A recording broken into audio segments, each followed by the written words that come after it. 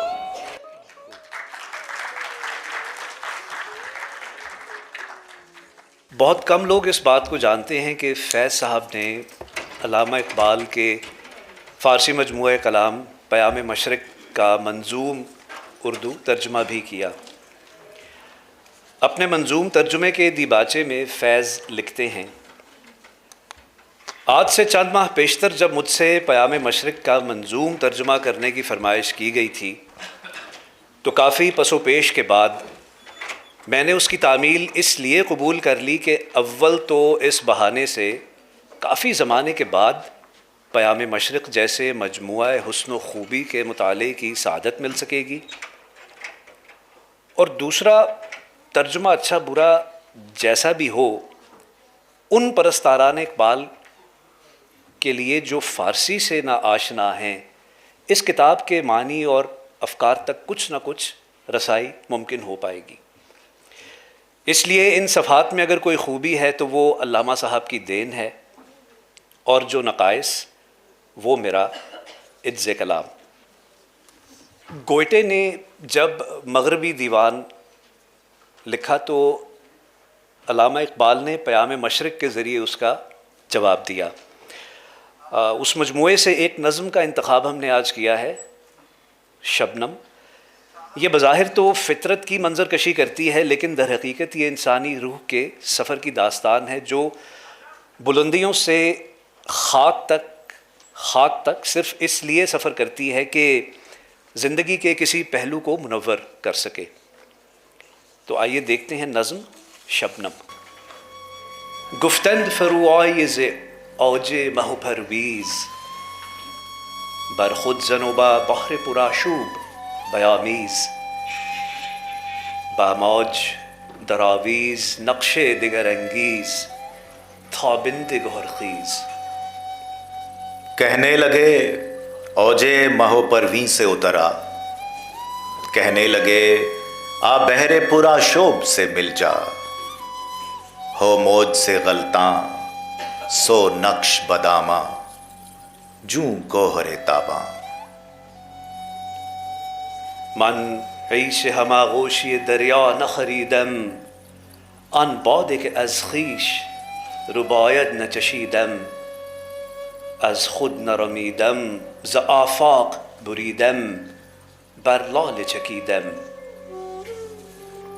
بھایا نہ مجھے عیش ہم آغوشی دریا، جو اپنے سے بے خود کرے وہ جام نہ چکھا، خود سے نہ گئی میں گردوں سے بچی میں، لالے پہ گری میں۔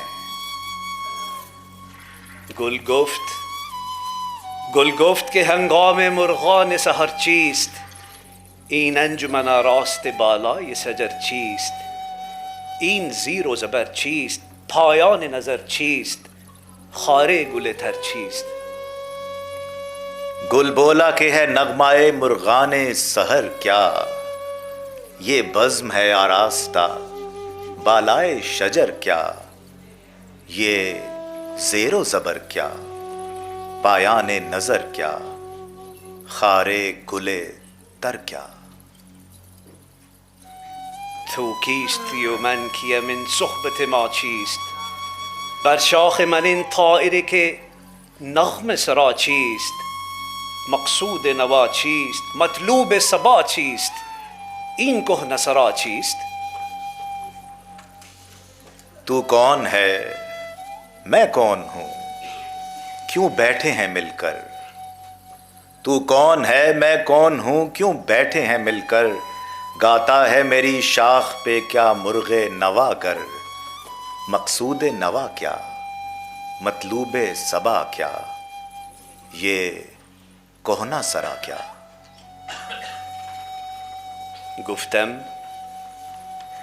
گفتم که چمن رزم حیات همی جایی است، بزم است که شیرازه او ذوق جدایی است. دم گرم نوایی است، جان چهره گشایی است، این راز خدایی است. میں بولی چمن رزم حیات ہما جائی، اس بزم کا شیرازہ ہے یہ ذوق جدائی. دم گرم نوائی جاں چہرہ کشائی ہے راز خدائی. من از فلک افتاده تو از خاک دمیدی، از ذوق نموده است دمیدی که چکیدی. در شاخ تپیدی صد پرده دریدی، بر خویش رسیدی. برسی میں فلک سے تو اٹھا خاک سے، تو ہے برسے یا کوئی لہکے وہی ذوق نمو ہے. تو شاخ میں تڑپا 100 پردوں کو چیرا جب اپنے کو پہنچا. نم در رگ ایام ز اشک سحر ماست، این زین و زبر چیست؟ فریب نظر ماست. انجم ببر ماست، لخت جگر ماست، نور بصر ماست. نم در رگ ایام میرا اشک سحر ہے، یہ زیر و زبر کیا میرا افسون نظر ہے. بر میں میرے تارے ہے جان سے پیارا، آنکھوں کا دلارا. در پیرہن شاہد گل سوزن خار است، خار است ولیکن ز ندیمان نگار است. از عشق نزار است در پہلو یار است، این ہم ز بہار است. پیراہن گل خار کی سوزن سے چھدا ہے خار مگر پھول کے ہمراہ صدا ہے عشق سے نالاں پہلو میں ہے جانا، یہ بھی ہے بہاراں. برخیز و دل از صحبت دیرین بپرداز، بالاله خورشید جهان تاب نظر باز. با اهل نظر ساز چو من به فلک تاز، داری سر پرواز. اٹھ صحبت دیرینہ سے اب دل کو اٹھا لے، خورشید جہاں تاب کو آنکھوں میں بسا لے. بن تاروں کا دمساز افلاک کا ہمراز، ہے ہمت پرواز.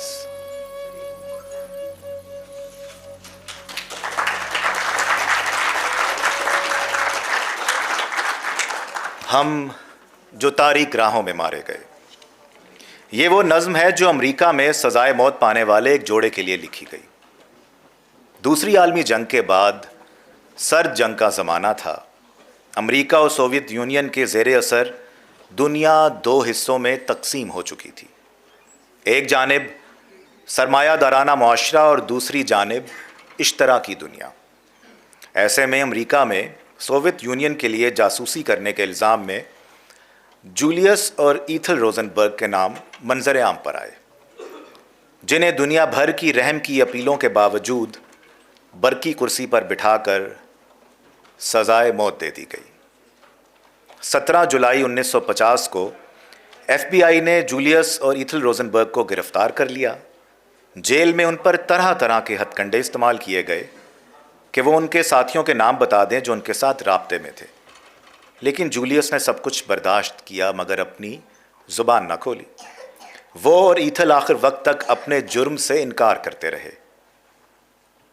کچھ ماہ بعد اپریل 1951 کو دونوں کو موت کی سزا کا حقدار قرار دیا۔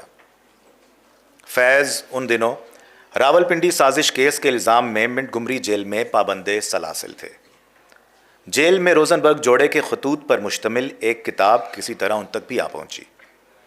وہ اس سانحے سے بے حد متاثر ہوئے اور 15 مئی 1954 کو انہوں نے اپنی یہ مارکۃ الآراء نظم ہم جو تاریک راہوں میں مارے گئے لکھی۔ یہ ایک آفاقی نظم ہے جو وقت، زمانے اور جغرافیائی حدود سے آزاد ہے۔ جب بھی اور جہاں بھی کسی معصوم کو ناحق سولی پر لٹکایا جائے گا، اس نغمے کی گونج دنیا کو اپنی طرف متوجہ کرتی رہے گی۔ اب سولی پر لٹکایا جانے والا پاکستان کا ذوالفقار علی بھٹو ہو، ترکی کا عدنان مندرس ہو یا لیبیا کا عمر مختار، ان سب کی موت تاریخ اور وقت کو ایک ہی پیغام دیتی ہے کہ مستقبل میں آنے والی نسلیں امن اور جہد مسلسل کے پرچم بلند کرتی رہیں گی۔ ہم جو تاریک راہوں میں مارے گئے، تیرے ہونٹوں کے پھولوں کی چاہت میں ہم، تیرے ہونٹوں کے پھولوں کی چاہت میں ہم دار کی خشک ٹہنی پہ وارے گئے، تیرے ہاتھوں کی شموں کی حسرت میں ہم نیم تاریک راہوں میں مارے گئے۔ سولیوں پر ہمارے لبوں سے پرے تیرے ہونٹوں کی لالی لپکتی رہی، تیری زلفوں کی مستی برستی رہی، تیرے ہاتھوں کی چاندی دمکتی رہی۔ جب گھلی تیری راہوں میں شام ستم، ہم چلے آئے لائے جہاں تک قدم، لب پہ حرف غزل دل میں قندیل غم، اپنا غم تھا گواہی تیرے حسن کی، دیکھ قائم رہے اس گواہی پہ ہم جو تاریک راہوں پہ مارے گئے۔ نارسائی اگر اپنی تقدیر تھی، تیری الفت تو اپنی ہی تدبیر تھی۔ کس کو شکوہ ہے گر شوق کے سلسلے، ہجر کی قتل گاہوں سے سب جا ملے، قتل گاہوں سے چن کر ہمارے علم اور نکلیں گے عشاق کے قافلے، جن کی راہ طلب سے ہمارے قدم مختصر کر چلے درد کے فاصلے، کر چلے جن کی خاطر جہانگیر ہم، جاں گوا کر تیری دل بری کا بھرم، ہم جو تاریک راتوں میں مارے گئے، ہم جو تاریک راہوں میں مارے گئے۔